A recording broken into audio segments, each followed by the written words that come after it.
Retour des vraies voix sur Sud Radio avec Corinne Tapiro, Didier Testo, Pierre-Yves Martin. C'est la dernière partie, c'est le grand débat des vraies voix. Gérald Darmanin en déplacement ce samedi dans 2 jours dans le quartier très sensible de la Guillotière à Lyon. C'est là-bas, à la Guillotière, que 3 policiers se sont fait agresser. Les habitants qui vivent et qui décrivent un véritable enfer, l'enfer de la délinquance, l'enfer du trafic, l'enfer de l'insécurité. Hier, 18 personnes ont été interpellées dans une opération de police. D'autres opérations sont prévues ces prochains jours. Le gouvernement peut-il, mais surtout veut-il mettre fin au trafic et à la délinquance dans les quartiers? 08 126 300 300. J'attends vos réactions. Vous votez sur le compte Twitter de Sud Radio. Bonsoir Bruno Bartocchetti. Bonsoir, merci. Bonsoir Bruno, c'est un plaisir comme à chaque fois, secrétaire national SGP Police. Est-ce que vous pouvez nous décrire donc ce que vivent ces habitants dans certains quartiers? Alors c'est un quartier que vous connaissez puisque c'est votre secteur, le quartier de la Guillotière à Lyon. J'entendais ce matin le témoignage d'une habitante qui disait qu'elle ne sortait quasiment plus de chez elle, peur de se faire agresser, peur de se faire interpeller, mais pire que ça, peur de ne pas pouvoir passer puisque ces délinquants contrôle certains points de quartier où les habitants n'ont pas le droit de passer à cause du trafic de drogue. Bruno Bartocchetti. Voilà, je crois qu'il y a deux combats essentiels à mener aujourd'hui dans notre société à travers les trafics de stupéfiants. C'est la tranquillité des citoyens et puis le combat, alors c'est lié, vous allez me dire, et le combat par rapport aux stupes. Mais que demande finalement que demande le citoyen? À la limite, lui, presque, il s'en fout du trafic de drogue. Lui, il veut avoir la paix. Donc ça, c'est un premier point important à gérer. Et pourquoi je dis ceci? Parce que le trafic de stupéfiants ne se limite pas qu'à un seul quartier. C'est de plus en plus mobile. On le voit avec des Uber cheat, des Uber coques. Donc ça bouge beaucoup. Mais ce qu'il faut dans un premier temps, c'est pouvoir permettre à ces gens de vivre tranquillement. Alors, ça veut dire aussi peut-être être de plus en plus présent, le service public. Tout ne doit pas reposer sur les épaules de la police, c'est le service public, peut-être un peu plus d'emploi, et ça permettrait justement de permettre à ces gens de vivre tranquillement. Bien évidemment, parallèlement, on contribuerait à déplacer un peu plus le problème des stupéfiants, parce que là, c'est un autre sujet. Là, on n'est pas prêt encore, croyez-moi, en France, de repousser ce phénomène-là. Oui, il faut se donner de grands moyens. De grands moyens, et on les a pas pour le moment. On va y revenir dans quelques instants avec vous, Bruno Bartocchetti, sur ces moyens qui ne sont pas mis en œuvre. Et même si Emmanuel Macron a promis de doubler les effectifs de policiers à la fin de son quinquennat, on sent que ça va être très compliqué. Sur ces quartiers, Corinne Tapiro, alors il y en a de plus en plus à l'image des États-Unis, des quartiers où on ne peut plus entrer. Même les policiers ne veulent plus y entrer. Moi, j'ai beaucoup de peine parce que je suis de Lyon et j'ai bien connu ce quartier de la Guillotière, oui. qui a été un quartier qui a été entièrement rénové à l'époque de Michel Noir, et ils avaient restauré, parce qu'il y a un passage qu'on appelle la fosse aux ours, alors je ne sais pas si on l'appelle toujours comme ça, qui a été complètement restauré et qui a acquis une certaine tranquillité où les gens pouvaient le traverser, parce qu'il fallait le traverser, sinon c'était assez ingérable. Il y avait des zones qui étaient assez délabrées, ça a été un peu restructuré, et de voir, j'y suis allée il y a quelques temps, et de voir dans quel état c'est vrai qu'on ne peut pas traverser. Moi j'ai une tante que j'accompagne chez un médecin. Si elle ne prend pas un taxi, elle ne peut pas y aller à pied, quoi. Dans ce quartier-là, ouais. Parce qu'elle est importunée, elle s'est fait voler son sac. Et alors, moi, j'entends beaucoup les politiques et les gens qui ont des recettes des recettes qui paraissent simplistes, c'est de dire qu'il faut donner du travail à ces jeunes. Mais enfin, il faut quand même être conscient d'une chose. C'est parce qu'ils en veulent vraiment. Combien ils gagnent en faisant la chouffe ou en dealant? Ils vont pas aller travailler pour le SMIC comme serveur, à se casser la tête pendant 8 heures ou 10 heures à marner et à être considéré entre guillemets comme l'esclave des autres. Donc je pense pas que ce soit la réalité. Je pense qu'il faut absolument arriver à casser ce trafic de drogue. Il faut absolument ne plus être clément. Il faut aussi que le pouvoir public ait une politique vis-à-vis de la police qui soit claire, nette et précise. La police n'est pas là pour enquiquiner la population. Elle est là pour assurer la tranquillité et la sécurité des Français. Donc on doit être du côté de la police. Et il peut y avoir des bavures, c'est pas acceptable. Mais je crois qu'à chaque fois qu'il y a une bavure, si on la montait pas en épingle pour montrer que la police est méchante et donner une certaine impunité à tous ces voyous, eh ben je pense que ça ira un peu mieux. Il y a l'argument de donner du travail à ces jeunes, et aussi il y a l'argument de mettre en place des policiers municipaux, vous savez, ces fameux policiers qui jouaient entre guillemets au foot avec ces jeunes et qui essayaient de les éduquer un petit peu. Pierre-Yves Martin. Ouais, moi je suis un peu agacé, voire même complètement agacé par les postures du ministre de l'Intérieur. qui, me semble-t-il, il y a quelque temps, 2-3 ans, avait déclaré qu'il allait empêcher les dealers de dormir. Oui. Bon, je constate que les dealers dorment toujours aussi bien. Le matin. Et Le matin, de préférence. Essentiellement, ouais. Voilà. Et voilà, je suis agacé parce que les effets d'annonce, enfin, ça n'a aucun sens. Et moi, j'attends pas d'un ministre qu'il vienne en déplacement devant des médias, faire une opération symbolique de communication et repartir. Donc, s'il n'y a pas un vrai plan, et donc du coup s'il n'y a pas d'ambition politique, s'il n'y a pas de volonté politique de régler ce sujet des banlieues, de régler ce sujet de la place du trafic de drogue, parce que le trafic de drogue c'est aussi une économie parallèle. Une économie parallèle et un bon moyen finalement pour l'État de ne pas avoir à gérer tout ça. Parce que ça immobilise des quartiers, ça bloque, ça emprisonne des populations et voilà. Après il y a aussi... est-ce que c'est normal vous savez, dans le film Bac Nord, il y a plein de situations où les forces de l'ordre ne peuvent pas rentrer dans des cités, dans des environnements. Mais il y a un truc que je n'ai jamais compris, alors je ne suis pas spécialiste, mais je ne comprends pas comment, au plus haut de l'État, on accepte cela. Ouais. Et du coup, je me demande. Alors, certains disent, d'aucuns disent, faut faire venir l'armée, mais en même temps, on n'a plus les plans des immeubles et d'urbanisme, donc on ne sait pas où sont les cachettes, où sont les caves, les moyens de sortir, etc. Tout ça est vachement inquiétant. Et depuis que je suis gamin, donc ça fait un bon bout de temps maintenant, non mais je me souviens, quand j'avais 15 ans, on alertait déjà sur le danger des banlieues, on disait déjà, ça va péter, et 15 ans, 30 ans après, ça n'a toujours pas pété. Alors, il y a des petits en 2005, par exemple. Ils sont quand même bien armés, les gars, avec la drogue. Alors, je vous donne la parole dans quelques instants, Didier Testot, pour avoir votre avis. Juste avant, sur ce qu'a dit Pierre-Yves Martin, Bruno Bartocchetti, qui est avec nous, ces quartiers où les policiers n'osent pas y entrer. Est-ce que ça, on l'entend beaucoup, est-ce que c'est une vraie réalité, Bruno Bartocchetti? Est-ce qu'il y a des quartiers où vous ne pouvez pas entrer, où vous avez l'ordre de ne pas entrer? Non, absolument pas. On peut rentrer. Bon, après, il faut voir dans quelles conditions. Et les situations se retournent contre nous et on dénombre de nombreux blessés dans nos rangs. Mais on peut rentrer. Il faut voir vraiment dans quelles conditions. Ouais. Et après, encore une fois, j'insiste bien sur le trafic de drogue, de stupéfiants. Donc, si on double les effectifs, c'est pas ici qu'on va enrayer le phénomène des stupéfiants. Et est-ce qu'en France, on a la volonté de l'enrayer? Vous savez, lorsque vous avez un dealer ou un lieutenant qui d'un réseau qui roule avec une voiture de 120 000 € et qui touche le RSA, est-ce qu'à un moment donné, on ne peut pas s'intéresser à cette personne-là? Si on ne s'en donne pas les moyens, et là je parle du GIR, vous savez, les groupes interrégionaux de recherche, où on peut travailler en harmonie avec les gendarmes, les douanes et les impôts, si là on se donnait davantage de moyens pour repousser ce phénomène-là, on peut-être qu'on ferait mal à la racine. Donc, si vous voulez de doubler les effectifs de police, ça va être des confrontations et encore des confrontations avec des bandes de stupéfiants, de dealers, mais c'est pas pour autant que la population va y trouver sa tranquillité. Je crois qu'il faut quand même insister aujourd'hui, c'est que le travail aussi doit être appuyé sur les enquêteurs. Je parlais du GIR, mais je parlais des enquêteurs, je parlais des magistrats, c'est-à-dire de leur donner les moyens et puis de travailler sur du long terme. Parce qu'effectivement,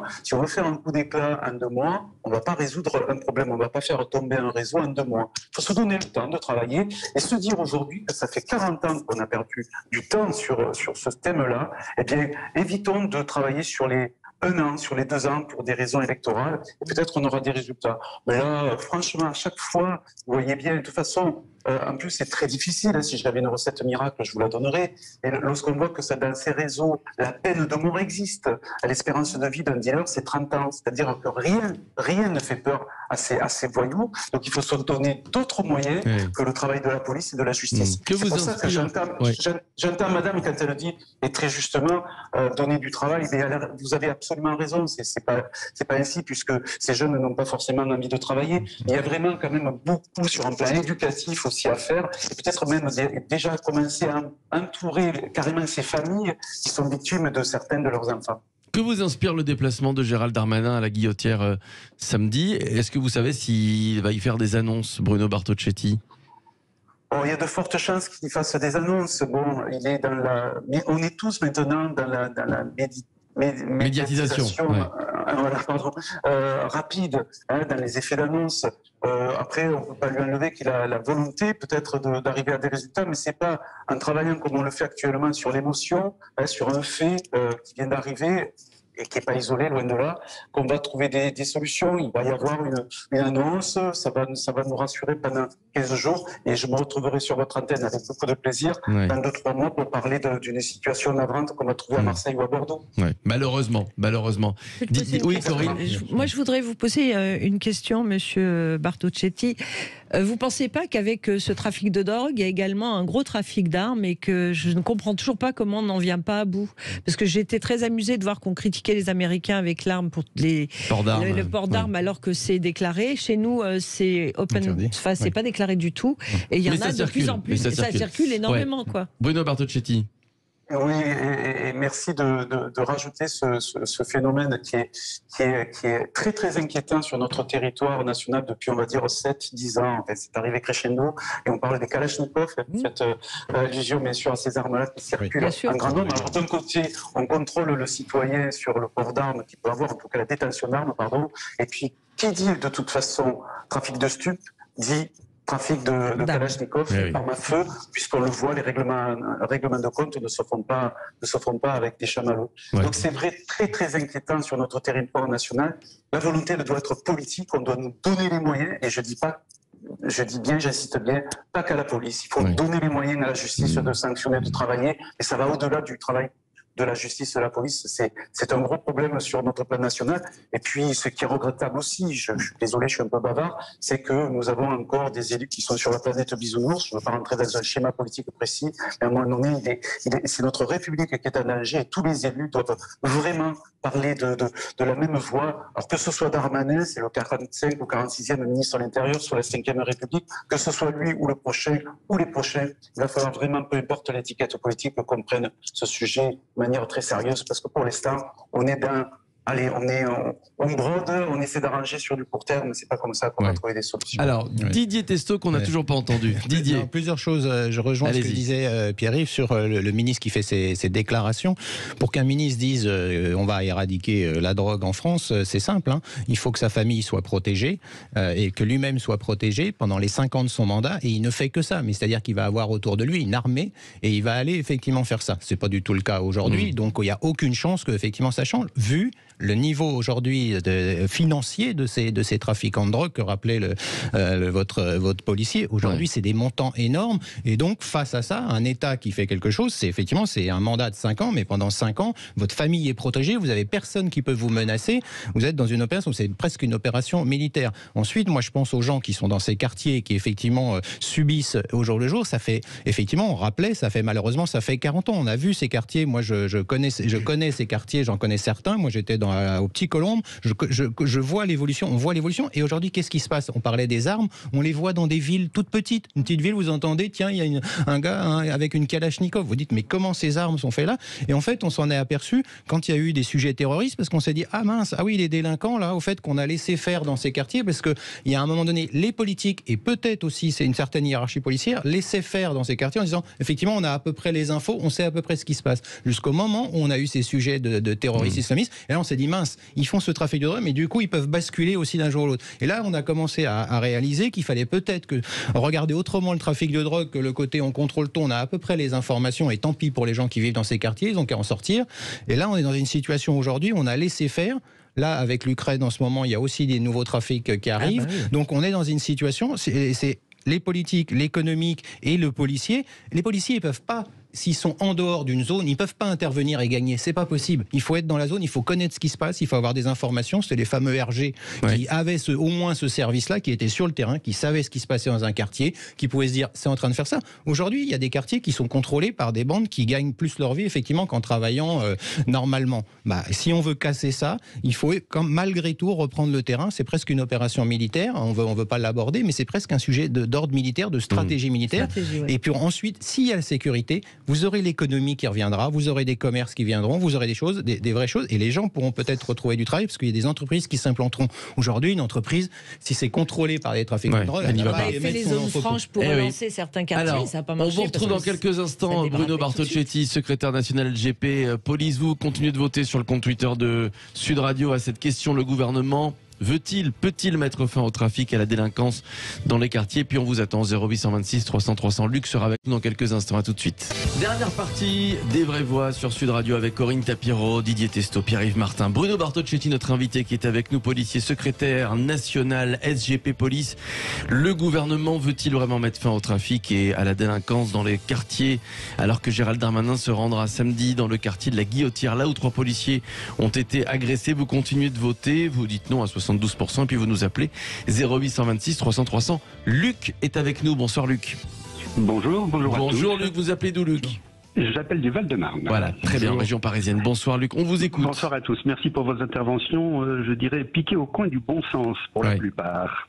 Moi, je voulais dire quelque chose, si vous voulez. Alors, quand je participe à vos émissions, toujours j'ai envie d'établir des théories et tout. Puis à chaque fois, je change d'optique et je rentre dans le vif du sujet. Et pour être un petit peu leste, je rentre dans l'art. Ouais. Alors allons-y. Répondons à votre question. C'est-à-dire le gouvernement veut-il vraiment mettre fin? Répondre non, c'est les qualifier de complicité de non-assistance à personne en danger. Puisque aujourd'hui, avec le nombre d'agressions surréalistes que nous avons tous les jours, qu'elles soient gratuites à coups de poing, au couteau, à la batte de baseball ou à la machette, s'ils font rien, c'est que ils sont complices et puis voilà. C'est un pas que nous ne saurions franchir, bien évidemment. Répondre oui à votre question, ce serait leur faire confiance. Ça aussi, c'est un pas extrêmement difficile à franchir.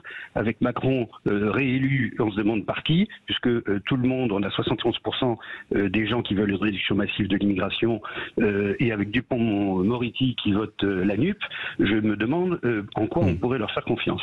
Alors, c'est vrai, ça pose aussi le problème de savoir qu'est-ce que les Français ont dans la tête.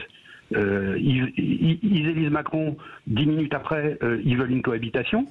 Ils élisent Macron, Dupond-Moretti et comment dirais-je, et Monsieur Darmanin, et maintenant ils veulent que comment dirais-je, on limite de manière massive l'immigration. Moi, je n'y crois absolument pas à ce sondage, bien que ça soit CNews qui l'ait fait, et c'est une chaîne que j'adore, si vous voulez. Moi, ce qui me choque énormément, c'est l'hypocrisie et surtout la pusillanimité des politiques et des commentateurs. Madame Tapiro, tout à l'heure, a parlé, en parlant du chômage, qu'on avait des ministres hors sol. Ils sont hors sol partout. Ils ne connaissent pas la vie. Tout à l'heure, je regardais, erreur de jeunesse, Monsieur Marshall sur BFM, à propos de cet Afghan au Mans, qui a, je dirais, poignardé 2 ou 3 personnes. Oui. Le type, il rentre dans un supermarché, une barbe. Alors un commentateur dit, il a parlé dans une langue qui n'est pas la nôtre. Ah oui, bon, il a parlé arabe. Hein. Il insulte tout le monde. Il y a un type du commerce qui lui dit de se calmer. L'autre, il va au rayon cuisine. Il n'y a personne qui lui saute dessus. Mais moi, je suis là, mais le type, je le massacre. J'ai 64 ans, je m'en fous. Ouais, mais bon, il faut avoir le courage aussi de le faire. Vous le faites, mais... voilà. Oui. Alors, qu'est-ce qu'il faut faire, alors? C'est ça que vous dites? Attendez, je finis. Et on entend Olivier Marchal qui dit « Ah oui, mais il était en règle. » Ah oui, la procureure a dit il était en règle sur le territoire français. Est-ce que le couteau, il l'a acheté ou il l'a volé? On se fout de la gueule du monde. Ouais. On se fout du monde. Hein. Et sincèrement, j'ai bien aimé les interventions et tout à l'heure, j'entendais M. Bruno Coquet qui disait on met l'armée, on met machin. Mais le problème, non, c'est Bruno Bartocchetti. Bruno Coquet, c'est spécialiste de l'assurance chômage. C'est le débat précédent. C'est un monsieur qui disait que on n'avait pas les plans des immeubles et qu'on ne pouvait pas les investir. C'est Pierre-Yves Martin. Ouais. Bon, mais attendez, monsieur, si vous en êtes là, on fait quoi? S'il vous faut les plans d'un immeuble pour aller rentrer dans l'art de tout. Il est très scolaire, Pierre-Yves, il est très scolaire. On est tranquille. Alors, on va laisser répondre Bruno Bartocchetti parce que c'est très intéressant ce que vous nous dites. Vous l'avez entendu, Bruno Bartocchetti, Luc, qui se demande pourquoi tout le monde lui a pas sauté dessus à cette personne au Mans qui a poignardé. Pourquoi on parle de plans d'immeubles alors si j'ai bien compris que les policiers, les RG devraient tous y aller. Qu'est-ce que vous lui répondez, Bruno Bartocchetti? Alors, c'est difficile de répondre sur un sujet bien précis. Est-ce que là, aujourd'hui, je suis confortablement installé? En fait, ce qu'ils disent, c'est qu'on prend trop de gants, qu'on est trop mou, on est trop gentil. J'entends bien. Est-ce qu'aujourd'hui, je peux juger une personne qui doit sauter sur un éventuel agresseur ou pas? Il faut voir les situations. Alors, c'est vrai que la grande difficulté qu'on a en France, mais c'est le cas déjà pour le policier. Parce qu'on met en doute déjà sa légitime défense, lorsque le policier peut perdre la vie. Et c'est déjà arrivé, parce qu'il hésite 3 secondes avant de prendre son arme de service pour neutraliser quelqu'un de dangereux. Vous imaginez bien que le citoyen, le droit, malheureusement, aussi de manquer de courage. Il y a effectivement, dans les propos que j'entends, mais je ne veux pas rentrer dans un schéma politique précis, je crois qu'aujourd'hui en France, il y a encore des verrous et des tabous. Comme on le dit très justement, parler d'un problème, par exemple, migratoire en Europe, et pas qu'en France, en Europe, est un sujet. On doit y réfléchir sérieusement. Ça ne veut pas dire que tous les immigrés sont des voyous et qui vont agresser les passants dans la rue. Mais ça reste un sujet. Donc on doit pouvoir en parler sans avoir peur de se retrouver taxé de raciste ou d'autres qualificatifs. Donc c'est ça. Mais ce que l'on dit là, c'est exactement ce que l'on vit, nous, fait au quotidien. C'est-à-dire que quand on doit neutraliser quelqu'un, et si on doit employer la force pour le faire, ça doit choquer personne. Alors, on met de côté les écarts de conduite. Mais dans la plupart des cas, on fait notre travail avec professionnalisme. Quand aujourd'hui on enregistre par jour, vous entendez, 100 policiers par jour sont agressés physiquement. Vous imaginez ce que je dis? Une centaine de policiers, et je ne vous parle pas des insultes et des provocations de tout genre. Et lorsque vous avez une frange de la population qui encore pense que le policier, en prenant son service, vient provoquer le citoyen, je crois qu'il y a toute une éducation à refaire. Et si on avait le courage politique, effectivement, à un moment donné, de faire comprendre, parce que la population, dans sa majorité, nous soutient. Si on avait aujourd'hui le courage politique d'expliquer que finalement, voilà, il y a des voyous d'un côté, et puis il y a la police qui est là pour préserver les citoyens, le service public et la République, et si à un moment donné, on faisait bien comprendre que nous sommes là pour travailler, déjà, ça changerait peut-être les mentalités, parce qu'on est en train vraiment de culpabiliser aujourd'hui, en France, d'être honnête et de vouloir préserver la République. Merci à vous, Bruno Bartocchetti, policier secrétaire national SGP Police. Le gouvernement veut-il mettre fin au trafic et à la délinquance dans les quartiers? Vous dites non à 65%. Et merci à Luc pour son témoignage. Et merci d'avoir appelé et débattu avec nous 0826 300 300.